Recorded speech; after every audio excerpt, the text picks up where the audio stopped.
नमस्कार बच्चों। आज का हमारा टॉपिक है बहुत ही इम्पोर्टेंट और इंटरेस्टिंग टॉपिक है आणविक कक्षक सिद्धांत। क्लास 11 के अंतर्गत हम पढ़ रहे हैं रासायनिक आबंधन व आणविक संरचना चैप्टर 4 के अंतर्गत। और इसमें जो रासायनिक आबंधन और परमाणुओं की संरचना से संबंधित जो इम्पोर्टेंट टॉपिक है, अणुओं की जो ज्यामिति से संबंधित इम्पोर्टेंट टॉपिक है वो क्या है? आणविक कक्षक सिद्धांत, जिसको हम मॉलिक्यूलर ऑर्बिटल थ्योरी या शॉर्ट में हम बोलते हैं MOT, मॉलिक्यूलर ऑर्बिटल थ्योरी। तो सबसे पहले हम देखेंगे इसके बारे में कि इसका अध्ययन सबसे पहले किसने किया। इस जो सिद्धांत को प्रतिपादित किया था हुंड एवं मुलिकन नामक साइंटिस्ट ने। हुंड व मुलिकन नामक वैज्ञानिक ने इसका प्रतिपादन किया था। अब इस जो सिद्धांत है इसके मुख्य बिंदु अगर हम देखें, क्योंकि हमको कुछ एग्जाम्पल पढ़ना है इसके अंतर्गत किस प्रकार से अणु बनते हैं, तो हमको ये पता होना है, हमको ये जानकारी होनी चाहिए कि वास्तव में आणविक कक्षक सिद्धांत क्या है ना। तो आप इसके बारे में लिख लेंगे। आणविक कक्षक सिद्धांत हुंड व मुलिकन ने दिया था और इस सिद्धांत के मुख्य बिंदु निम्न है। तो हम जो बिंदु है उनको बोलते जाएंगे, आप उसे समझते जाएं। सबसे फर्स्ट जो बिंदु है यहाँ पर कहा जाता है कि, सुन ले आप पहले ध्यान से, जब परमाणुओं के संयोग से अणु का फॉर्मेशन होता है तो परमाणु कक्षक आपस में संयोग करके अणु कक्षक बनाते हैं। जो परमाणु कक्षक होते हैं ये आपस में संयोग करके अणु कक्षक का निर्माण करते हैं। मतलब कि ये जो एटॉमिक ऑर्बिटल है प्लस एटॉमिक ऑर्बिटल समान संख्या में आपस में अभिक्रिया करते हैं और क्या बनाते हैं? Molecular orbital. इसलिए इसका नाम ही है मॉलिक्यूलर ऑर्बिटल थ्योरी। तो अणु के फॉर्मेशन के समय परमाणु कक्षक आपस में संयोग करके क्या बनाते हैं? मॉलिक्यूलर ऑर्बिटल बनाते हैं, अणु कक्षक बनाते हैं। फिर सेकेंड पॉइंट, जितने परमाणु कक्षक यहाँ पर भाग लेते हैं, देखेंगे ना आप संख्या में, जितने परमाणु कक्षक यहाँ बंध बनाने में भाग लेते हैं उतने ही अणु कक्षक बनते हैं। जितने परमाणु कक्षक, सपोज यहाँ पे परमाणु कक्षक कितने हैं? 2 हैं, तो अणु कक्षक भी कितने बनेंगे? 2 मॉलिक्यूलर ऑर्बिटल का फॉर्मेशन होगा। 2 एटॉमिक ऑर्बिटल है तो इससे 2 मॉलिक्यूलर ऑर्बिटल का फॉर्मेशन होगा। ठीक है। अब इसके बाद जब बंध बन जाता है तो जो इलेक्ट्रॉन होते हैं वो इन्हीं मॉलिक्यूलर ऑर्बिटल के नाभिक के पास में होते हैं। मतलब यहाँ पर इलेक्ट्रॉन पाए जाने की संभावना, सपोज ये हमारे पास एटॉमिक ऑर्बिटल है, ये हमारे पास एटॉमिक ऑर्बिटल है, इनके संयोग से जो मॉलिक्यूलर ऑर्बिटल बन रहा है वो ये है, तो ये इनके हो गए नाभिक। तो इलेक्ट्रॉन पाए जाने की जो संभावना है वो इन दोनों में जो नाभिक है, नाभिक के पास में ज्यादा होती है। तीसरा पॉइंट आप लिखेंगे यहाँ पर कि जब अणु कक्षक बन जाते हैं तो अणु कक्षक बन जाने पर उनमें भी इलेक्ट्रॉन प्रवेश करते हैं। कौन से इलेक्ट्रॉन? जो रासायनिक बंध बनाने में भाग लेते हैं। तो रासायनिक बंध बनाने में जो इलेक्ट्रॉन है जब अणु कक्षक में जाते हैं तो वो भी इलेक्ट्रॉनिक विन्यास के नियमों के आधार पर प्रवेश करते हैं। मीन्स हमने पढ़ के आए हैं अबाउ का नियम, हुंड का नियम, पाउली का अपवर्जन नियम। तो इन्हीं के अनुसार जो अणु कक्षक है उनमें इलेक्ट्रॉन प्रवेश करते हैं। तो यहाँ पर जो अणु कक्षक में इलेक्ट्रॉन प्रवेश करते हैं वो किस आधार पे जाते हैं? इलेक्ट्रॉनिक विन्यास के नियमों के आधार पर। ये हमारा हो गया नेक्स्ट पॉइंट। ठीक है, नियमों के आधार पे। फिर इसके बाद जो नेक्स्ट पॉइंट है उस पर आप ध्यान देंगे। ये जो अणु कक्षक इलेक्ट्रॉनिक विन्यास के नियमों के आधार पर प्रवेश करते हैं। अब यहाँ पर हमने कहा कि यहाँ पर जब परमाणु कक्षक आपस में संयोग करते हैं तो परमाणु कक्षक आपस में जब संयोग करते हैं तो उनमें जो संयोग होता है वो रेखीय संयोग होता है। परमाणु कक्षकों का जो संयोग होता है वो कौन सा संयोग होता है? रेखीय संयोग, जिसको हम कहते हैं एटॉमिक, परमाणु कक्षकों का रेखीय संयोग। इसी को अगर मैं पूरी अच्छे से लिखें तो ये क्या है कि जब अणु बनते हैं तो परमाणु कक्षकों का रेखीय संयोग होता है।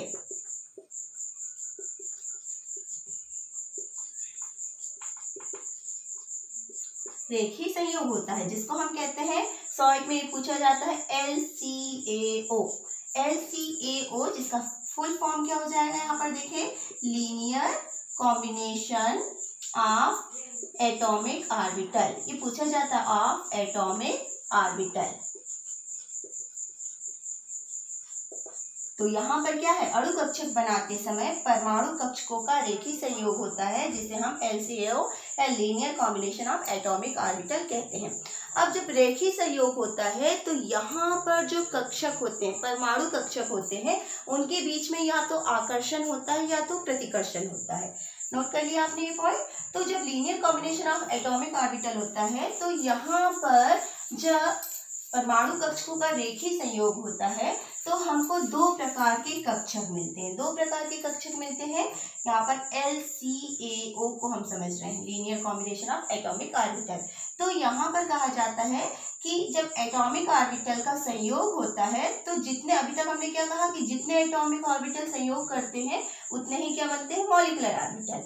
तो linear combination of atomic orbital, रेखीय संयोग होने पर जब इन कक्षकों के बीच में आकर्षण होता है, यहाँ पर मैं लिख रही हूँ आकर्षण होता है, तो आकर्षण के फलस्वरूप बंधी कक्षक बनते हैं, बंधी आणविक कक्षक बनते हैं।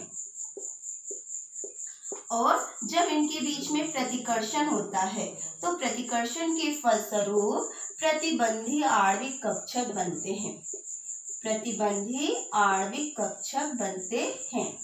तो इस प्रकार से जब लीनियर ये होता है रेखीय संयोग तो दो प्रकार के कक्षक बनते हैं। हमने कहा ना, जितने परमाणु कक्षक संयोग करते हैं उतने ही अणु कक्षक बनते हैं। मतलब कि यहाँ पर दो का संयोग हुआ तो ये दो है और दो में से एक हो गया आपके पास बंधी कक्षक और दूसरा क्या हो गया, प्रतिबंधी कक्षक। तो जो अणु कक्षक है उनको बंधी और प्रतिबंधी कक्षक में हम डिवाइड करते हैं। ठीक है। या फिर इसको इस तरीके से कहा जाता है कि अगर हमारे पास दो परमाणु कक्षक हैं, हमारे पास इसको तरंग फलन, जिनके तरंग फलन क्रमशः साई ए व साई बी हो, है ना, ये जो परमाणु कक्षक हैं दो हैं, इनमें तरंग फलन इनके साई ए और साई बी हो, तो यहाँ पर अगर आकर्षण होगा मतलब साई ए प्लस साई बी और इससे बनेगा साई ए बी, ये क्या हो गया, अणु कक्षक। और इसी प्रकार से या साई ए माइनस साई बी, मतलब यहाँ माइनस ए मतलब क्या हो रहा है, प्रतिकर्षण होगा और इसके फलस्वरूप जो बनेगा उसको हमने क्या कहा, प्रतिबंधी, साई ए बी। तो इसमें हम स्टार लगा देते हैं। तो इस प्रकार से दो प्रकार के कक्षक बनते हैं, बंधी आणविक कक्षक और प्रतिबंधी आणविक कक्षक। ठीक है, इसे आप नोट कर लें। इसके आगे का हम फिर देखते हैं। चलिए नोट कर लिया इसे आपने। अब हमने ये जो बनाए बंधी कक्षक और प्रतिबंधी कक्षक, इनके लिए हम देखते हैं ऊर्जा आरेख।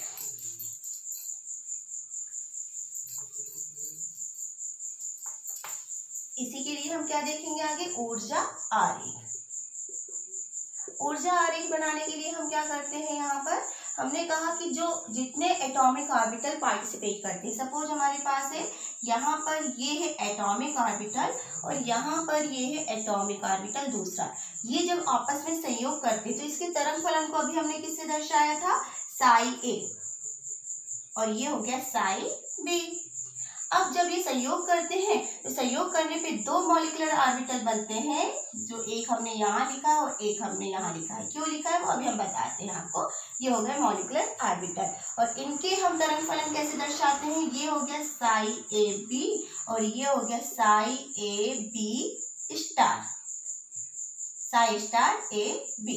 तो ये हो गया इसका ऊर्जा आरेख। ऊर्जा आरेख का मतलब होता है कि ये जो कक्षक होते हैं जो कि परमाणु कक्षकों के संयोग से बनते हैं, इन कक्षकों में जो ऊर्जा होती है, एटॉमिक ऑर्बिटल परमाणु कक्षकों की जो ऊर्जा होती है, ये ऊर्जा से जो बंधी कक्षक होते हैं उनकी ऊर्जा कम होती है और प्रतिबंधी कक्षक की ऊर्जा अधिक होती है। तो ऊर्जा आरेख हम इसलिए बनाते हैं कि जब भी हम संयोग दर्शाएंगे तो हमारे जो परमाणु कक्षक हैं, परमाणु कक्षक आपस में संयोग करके अणु कक्षक बनाएंगे। अणु कक्षक दो प्रकार के होते हैं, बंधी कक्षक और प्रतिबंधी कक्षक। तो बंधी कक्षक की ऊर्जा कम होती है जिसे हम नीचे दर्शाते हैं और प्रतिबंधी कक्षक की ऊर्जा अधिक होती है जिसे हम ऊपर दर्शाते हैं। तो ये ऊर्जा आरेख वाला बिंदु आप नोट कर लेंगे। फिर इसके बाद नेक्स्ट बिंदु है अणु कक्षकों का नामांकन। अणु कक्षकों का नामांकन।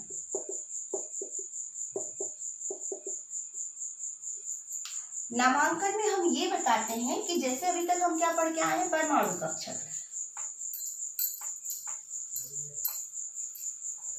परमाणु कक्षक हम पढ़ के आ रहे हैं कि परमाणु कक्षक कौन कौन से होते हैं। परमाणु कक्षक, इनको हमने कहा SPDF, ये क्या है, परमाणु कक्षक। और जब इन्हीं से हम अणु कक्षक बनाते हैं तो अणु कक्षक के लिए जो नामांकन हो जाता है उसको हम दर्शाते हैं सिग्मा, पाई या फिर डेल्टा से। तो ये कुछ होते हैं अणु कक्षक। अब इनमें से सिग्मा और पाई अणु कक्षक जो कि हमको पढ़ना है वो क्या होते हैं। तो अणु कक्षक में पहले आप नोट कर लेंगे सिग्मा अणु कक्षक, सिग्मा अणु कक्षक। सिग्मा अणु कक्षक जो हमने पढ़ के आए ना SPDF, तो यहाँ पर जो कि समाक्ष अतिव्यापन करते हैं वो सिग्मा होते हैं और जो पार्श्ववर्ती अतिव्यापन करते हैं वो होते हैं पाई। जैसे हमने कहा 1s, तो 1s की जगह यहाँ पर हम लिखते हैं, हम इसको इस तरीके से लिखें, हमको क्या बनाना, सिग्मा अणु कक्षक। हमारे पास ये है एटॉमिक ऑर्बिटल और यहाँ पर हम लिख रहे हैं मॉलिक्यूलर ऑर्बिटल। तो यहाँ हमने लिखा 1s, तो उसकी जगह हम क्या लिखेंगे, सिग्मा 1s। या अब ये जो मॉलिक्यूलर ऑर्बिटल है वो दो प्रकार के होते हैं। कौन कौन से होते हैं आप देखें, ये होते हैं बंधी और फिर होते हैं प्रतिबंधी। इनको हम बॉन्डिंग और एंटी बॉन्डिंग भी कहते हैं, ठीक है। तो सपोज मैंने यहाँ लिखा 1s, तो 1s मीन्स हम यहाँ लिखेंगे सिग्मा 1s और यहाँ पर आ जाएगा सिग्मा स्टार 1s, मतलब प्रतिबंधी में हमने स्टार लगा दिया। फिर अगर मैंने लिखा 2s, तो यहाँ पर हो जाएगा सिग्मा 2s और ये हो जाएगा सिग्मा स्टार 2s। फिर इसके बाद px और py में पढ़ते हैं हम, तो यहाँ पे जो pz होता है, ये वाला, ये जो pz होता है वो होता है समक्ष अतिव्यापन करता है, तो उसके लिए हम लिखते हैं सिग्मा pz, क्योंकि 2 कक्षक में होता है तो इसको हम लिख सकते हैं सिग्मा 2pz और ये होता है सिग्मा स्टार 2pz, ठीक है। तो ये कौन से हो गए, सिग्मा अणु कक्षक। फिर इसके बाद पाई अणु कक्षक, पाई अणु कक्षक। पाई अणु कक्षक में ये हो गए एटॉमिक ऑर्बिटल ना, जैसे हमारे पास क्या है 2px और 2py, ये क्या है, एटॉमिक है ना, एटॉमिक ऑर्बिटल। और इस साइड पे हम क्या लिख रहे हैं, मॉलिक्यूलर ऑर्बिटल, जो कि दो प्रकार के हैं, बंधी और प्रतिबंधी, ठीक है। अब यहाँ पर अगर हमको 2px लिखना है तो हम क्या लिखेंगे, पाई 2px और यहाँ लिखेंगे पाई 2py। लेकिन अगर हमको एंटी बॉन्डिंग लिखना है ना तो हम लिखेंगे पाई स्टार 2px और यहाँ पर लिखेंगे पाई स्टार 2py, ठीक है। तो आगे जाके हम इनको दर्शाने वाले हैं, अणु कक्षकों का नामांकन करने वाले हैं। तो नामांकन करते समय हम जो एटॉमिक ऑर्बिटल 1s लिखते थे उसकी जगह हम सिग्मा 1s या सिग्मा स्टार 1s लिखेंगे। हम लिखते थे 2pz, तो हम क्या लिखेंगे एटॉमिक ऑर्बिटल में, sigma 2pz sigma star 2pz। इसी प्रकार से अगर हमको 2py लिखना है तो वो पाई अणु कक्षक, उसका नामांकन पाई के नाम से किया जाता है क्योंकि पार्श्ववर्ती अतिव्यापन करता है। यहाँ पर भी अणु कक्षक बनते समय परमाणु कक्षकों का अतिव्यापन ही होता है, और अगर अतिव्यापन समाक्ष होता है तो सिग्मा बंध बनते हैं और पार्श्ववर्ती होता है तो पाई बंध बनते हैं। तो इस तरीके से हम ये लिखेंगे, इसका भी आप ध्यान रखेंगे। तो नोट कर ले पहले आप इसे,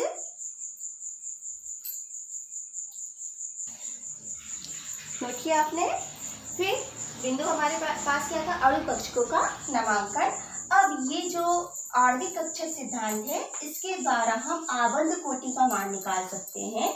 यहाँ पर आबंध कोटि इंपॉर्टेंट टॉपिक है, अलग से भी पूछा जाता है किसे कहते हैं, तो आप इसके बारे में भी नोट करें, पॉइंट डालते जाएंगे। हमारा नेक्स्ट पॉइंट है आबंध कोटि, आबंध कोटि। अब ये जो आबंध कोटि है इसी को हम बोलते हैं बॉन्ड ऑर्डर। क्या होती है, तो यहाँ इसका एक फॉर्मूला आप लिख लें तो इससे हम परिभाषा बना सकते हैं।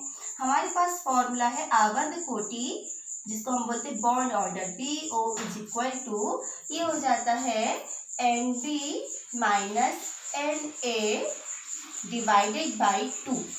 अब यहाँ पर NB क्या है, तो यहाँ पर बंधी कक्षक या बंधी अणु कक्षक में इलेक्ट्रॉनों की संख्या, में इलेक्ट्रॉनों की संख्या।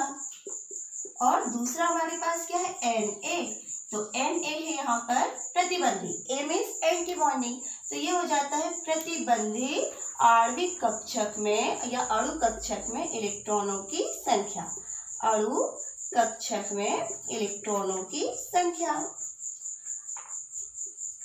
अब इसी से हमारे पास क्या डेफिनेशन हो जाएगी, देखो आबंध कोटि क्या होती है, आबंध कोटि बंधी अणु कक्षक व प्रतिबंधी अणु कक्षक के अंतर का आधा होता है।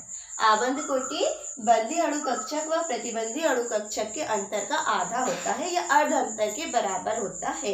ये वास्तव में बंध कोटि क्या होती है, जो परमाणु अणु बनते हैं तो परमाणुओं के बीच में बंध जो बना है उस बंध की शक्ति या सामर्थ्य को दर्शाता है, शक्ति या सामर्थ्य को दर्शाता है। नोट किया आपने। तो यहाँ पर जो बंध कोटि है वो क्या है, बंधी कक्षक व प्रतिबंधी कक्षक में जो इलेक्ट्रॉन है उनके अर्ध अंतर के रूप में परिभाषित करते हैं इसे हम। अब इसमें अलग से क्वेश्चन पूछा जाता है कि आबंध कोटि का महत्व लिखिए। इंपॉर्टेंट, ये पूरा एक क्वेश्चन बनता है, आबंध कोटि क्या है, इसका महत्व लिखिए। और ये हम किसके अंतर्गत पढ़ रहे हैं, आणविक कक्षक सिद्धांत के अंतर्गत ही है।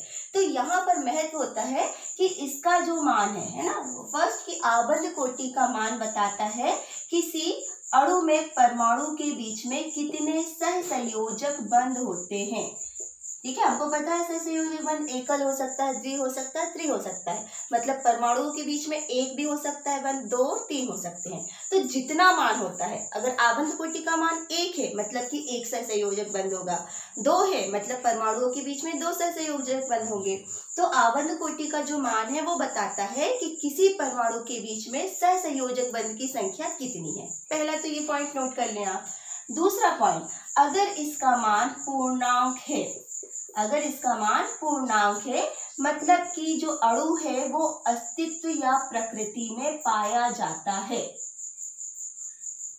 प्रकृति में पाया जाता है, विद्यमान है। तो अगर इसका मान पूर्णांक है मतलब अणु प्रकृति में पाया जाता है, नोट कर लेंगे। फिर इसका जो तीसरा पॉइंट है वो है यदि इसका मान शून्य है या फिर भिन्नात्मक है, शून्य है या दशमलव में है, भिन्नात्मक में है, आगे हम जाके इसके मान निकालने वाले हैं। अगर इसका मान शून्य आता है या भिन्नात्मक आता है तो वो यह दर्शाता है कि जो अणु है वो प्रकृति में नहीं पाया जाता, उसका कोई अस्तित्व नहीं है, प्रकृति में नहीं पाया जाता। तो थर्ड पॉइंट नोट कर लेंगे कि आबंध कोटि का शून्य मान या भिन्नात्मक मान दर्शाता है कि अणु अस्तित्व में नहीं पाया जाता। इसके जरिए हम देखेंगे आगे जाके हीलियम अस्तित्व में नहीं पाया जाता, क्यों, इसी से हम समझेंगे आगे।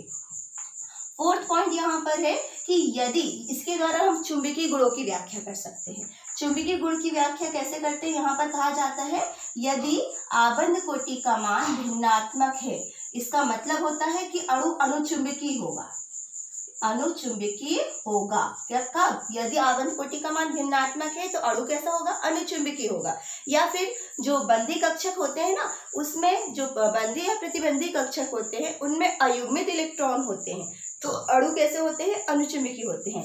लेकिन यदि इसका मान पूर्णांक आता है तो वह ये दर्शाता है कि अनुचुंबकीय के साथ साथ प्रतिचुंबकीय भी हो सकता है, प्रतिचुंबकीय या अनुचुंबकीय दोनों हो सकते हैं। तो ये जो पॉइंट है पूरा आपका इंपॉर्टेंट हो जाता है। आपसे क्वेश्चन आता है आबंध कोटि की परिभाषा व सूत्र लिखिए और इसका महत्व समझाइए। तो परिभाषा सूत्र ये है आपके पास, और जब इसका महत्व समझाएंगे तो पहला पॉइंट कि आबंध कोटि का मान बताता है कि परमाणुओं के बीच में कितने सहसंयोजक बंध हैं। दूसरा पॉइंट, यदि इसका मान पूर्णांक आता है मतलब कि अणु अस्तित्व में पाया जाता है। तीसरा पॉइंट, यदि इसका मान शून्य या भिन्नात्मक आता है तो अणु अस्तित्व में नहीं पाया जाता है, जिसका एग्जाम्पल है हीलियम। हम आगे पढ़ेंगे हीलियम अणु अस्तित्व में नहीं पाया जाता, क्यों, क्योंकि उसके लिए आबंध कोटि का मान शून्य आता है। कैसे आता है ये हम आगे की क्लास में देखेंगे। नेक्स्ट है, इसके द्वारा हम चुंबकीय गुणों की व्याख्या कर सकते हैं। यदि आबंध कोटि का मान भिन्नात्मक है मतलब अणु कैसा होगा, अनुचुंबकीय होगा। लेकिन यदि इसका मान पूर्णांक है, संख्या है, 1 2 3 4 है, मीन्स ये अनुचुंबकीय भी हो सकता है और प्रतिचुंबकीय भी हो सकता है। तो इस पॉइंट का एक अलग क्वेश्चन आप बना लेंगे, पर हम ये अणु कक्षक सिद्धांत के पॉइंट के अंतर्गत ही पढ़ रहे हैं, है ना। नोट करें आप इसे, फिर हम आगे का पॉइंट देखते हैं। नोट कर लिया आपने। अब इसके बाद जो नेक्स्ट पॉइंट है इसी से संबंधित, आप उसे नोट करें।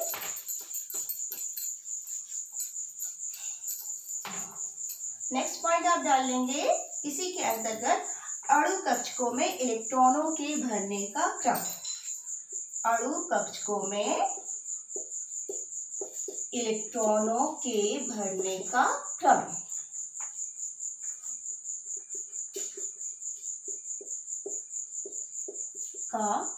क्योंकि अभी हमने क्या पढ़ा कि जब परमाणु कक्षक संयोग करके अणु कक्षक बनाते हैं तो इलेक्ट्रॉन उनमें प्रवेश करते हैं और इलेक्ट्रॉन उनमें हुंड के नियमानुसार प्रवेश करते हैं।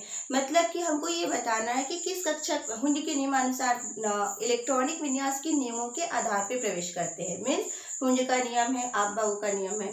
तो जब इन नियमों का पालन करते हैं तो हमको ये देखना है कि इलेक्ट्रॉन किस कक्षा में पहले जाएगा। तो अणु कक्षक हम पढ़ चुके हैं, इनको हम सिग्मा से और पाई से दर्शाते हैं। तो इनकी ऊर्जा का क्रम दो प्रकार से है। एक है एटॉमिक नंबर 7 तक, परमाणु क्रमांक 7 तक के लिए, ठीक है, 7 तक के लिए। तो 7 तक के लिए यहाँ पर आप लिखते जाएंगे, मैं यहाँ लिख रही हूँ। सबसे पहले इलेक्ट्रॉन जाता है सिग्मा 1s, ठीक है। सिग्मा 1s के बाद इसकी ऊर्जा कम होती है एक्चुअल में। फिर इसके बाद सिग्मा स्टार 1s, फिर इसके बाद सिग्मा 2s, फिर इसके बाद इलेक्ट्रॉन जाता है सिग्मा स्टार 2s, फिर इसके बाद पाई 2px, फिर इसके बाद इक्वल पाई 2py। अब यहाँ पर ध्यान देंगे, मतलब इन दोनों की ऊर्जाएं कैसी होती हैं, एक समान होती हैं। फिर इसके बाद सिग्मा 2pz, फिर इलेक्ट्रॉन ये है बंधी कक्षक। बंधी कक्षक के बाद इलेक्ट्रॉन जाता है, आगे मैं यहाँ लिख रही हूँ, pi star 2px is equal to pi star 2py। मतलब यहाँ पर भी इन दोनों की ऊर्जाएं कैसी होती हैं, एक समान होती हैं। और फिर इसके बाद सिग्मा स्टार 2pz, ठीक है। तो ये कहाँ तक, एटॉमिक नंबर 7 तक। मीन्स इसको हम लिख लें नाइट्रोजन तक।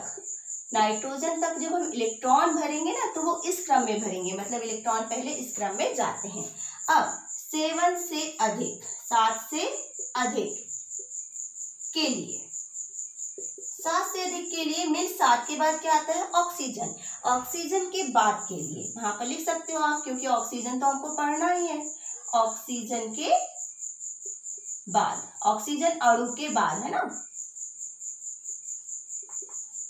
ऑक्सीजन अणु, नाइट्रोजन अणु के बाद, मतलब ऑक्सीजन से लिखें वास्तव में, क्योंकि ऑक्सीजन से आपका जो इलेक्ट्रॉनिक विन्यास है ना वो चेंज हो जाता है। किस प्रकार से, तो यहाँ पर ये नोट करेंगे, sigma 1s, sigma star 1s, sigma 2s, sigma star 2s। फिर यहाँ से ये सिग्मा स्टार 2s जहाँ आया, यहाँ पर आ जाता है सिग्मा 2pz। ये देखिए यहाँ पर चेंज है, इस चेंज का बस ध्यान रखना है आपको, सिग्मा 2pz। फिर यहाँ पे आ जाता है pi 2px is equal to pi 2py। इन दोनों की ऊर्जाएं समान है।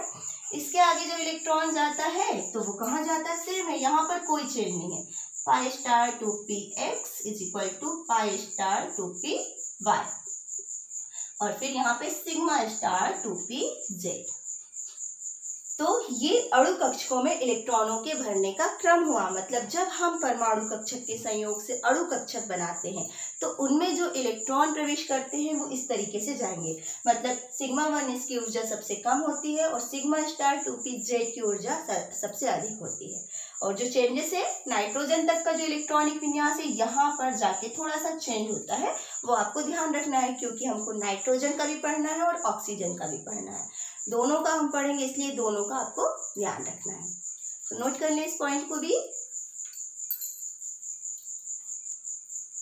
नोट कर लिया आपने। तो इस प्रकार हमने क्या देखा, अणु कक्षक सिद्धांत के जो मुख्य बिंदु हैं, और जो मुख्य बिंदु हैं वो अलग अलग भागों में बटे हुए हैं, है ना। सारांश अगर हम देखें तो सारांश कहता है कि परमाणु कक्षक आपस में संयोग करके अणु कक्षक का निर्माण करते हैं। जितने परमाणु कक्षक बंध बनाने में भाग लेते हैं उतने ही अणु कक्षक बनते हैं। उनमें से आधे होते हैं बंधी कक्षक और आधे होते हैं प्रतिबंधी कक्षक। बंधी कक्षक की ऊर्जा कम होती है और प्रतिबंधी कक्षक की ऊर्जा अधिक होती है। इन ऊर्जाओं को अगर हमने देखा अलग अलग क्रम में, तो हमने उससे देखा इनका नामांकन के बाद में अणु कक्षकों में इलेक्ट्रॉन भरने का क्रम। और जब हम ऊर्जा आरेख बना लेते, बीच में हमने ऊर्जा आरेख देखा था ना, ऊर्जा आरेख बनाने के बाद हम आबंध कोटि का मान निकालते हैं, और आबंध कोटि के मान की सहायता से हम ये बता सकते हैं कि जो अणु है वो अस्तित्व में है या नहीं है। तो पहले तो आप इन बिंदुओं को बहुत ही ध्यान से समझें, क्योंकि बहुत थोड़ा सा डिफिकल्ट है ये, है ना। होता है शुरुआत में जो 11th क्लास के बच्चे उनके लिए थोड़ा सा डिफिकल्ट है, पर पॉइंट्स को आप कंटिन्यू पढ़ेंगे, एक दो बार वीडियो को देखेंगे, आपसे बन जाएगा। और आगे की क्लास में जब हम इसके एग्जाम्पल पढ़ेंगे तो आपको क्लियर हो जाएगा कि हमको किस प्रकार से अणु कक्षक की सहायता से किसी अणु की संरचना बतानी है।